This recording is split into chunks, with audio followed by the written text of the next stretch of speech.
Muy buenas. Hoy vamos a darle una vuelta a la escritura de guiones, pero desde una perspectiva, bastante particular y, la verdad, muy potente. Vamos a pensar en ello no solo como arte, sino también como si fuera pura ingeniería de precisión. Y todo arranca con esta pregunta, ¿verdad? Una pregunta que de hecho es bastante provocadora. Se la hizo un aspirante a guionista allá por 2007 y fue, sin saberlo, la semilla de una forma completamente nueva de entender cómo funcionan las historias por dentro. Lo curioso es que esta idea no salió de ningún libro de texto ni de una clase magistral. No, nació de una simple conversación. Pero claro, no se quedó en una simple charla.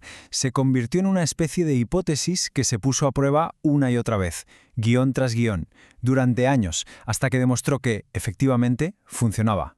Entonces, volviendo a la pregunta del principio, ¿cómo se responde a eso? Pues la respuesta está en una metáfora muy visual y muy potente, la de pensar en un guión como si fuera un mecanismo de relojería. Mirad, esta imagen lo dice todo. Es que es perfecto.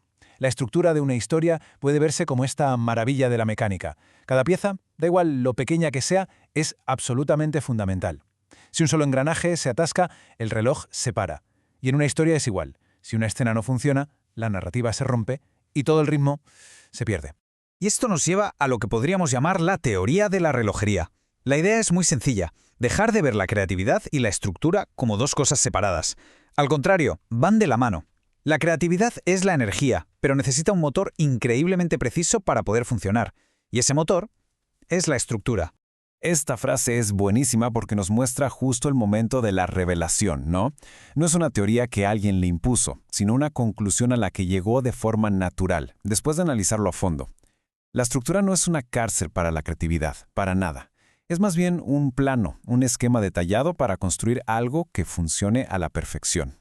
Vale, ya tenemos la metáfora. Ahora vamos a ver cómo se construye esta máquina. Porque la imagen del reloj es muy potente, sí, pero lo que de verdad importa son las reglas que lo hacen funcionar. Y este mecanismo se basa en dos principios que son clave. Para que sea más fácil de entender, podemos hacer esta comparación. Cada escena es como un engranaje que empuja al siguiente. Los personajes serían los muelles, que acumulan la tensión y la liberan en el momento justo. El diálogo, pues las palancas que activan las acciones. Y los puntos de giro, esas son las grandes ruedas dentadas que cambian por completo la dirección de toda la maquinaria. Al final, todo se reduce a esto, a dos principios sagrados. Primero, la precisión, o sea que cada elemento, desde una línea de diálogo hasta lo que quiere un personaje, tiene que ser exacto. No hay espacio para el error. Y segundo, la interconexión. De nada sirve tener piezas perfectas si luego no encajan entre sí, para crear un movimiento único y fluido que haga que la historia avance sin parar.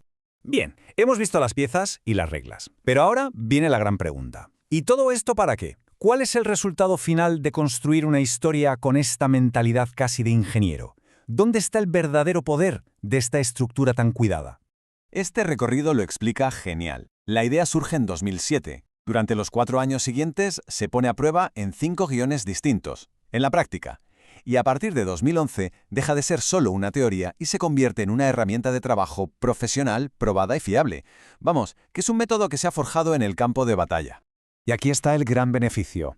Una buena estructura no es algo que limita, es el motor. Es la fuente de energía que hace que la historia avance sin detenerse, manteniendo la tensión y el ritmo desde la primera página hasta la última. Una estructura sólida en el fondo es lo que le da vida a una historia. Y terminamos con una pregunta, para reflexionar. Si una historia no termina de funcionar, muchas veces el fallo no está en la parte artística, sino en la mecánica. Quizás solo es cuestión de pararse a buscar ese pequeño engranaje que se ha atascado, para que toda la maquinaria de repente vuelva a ponerse en marcha.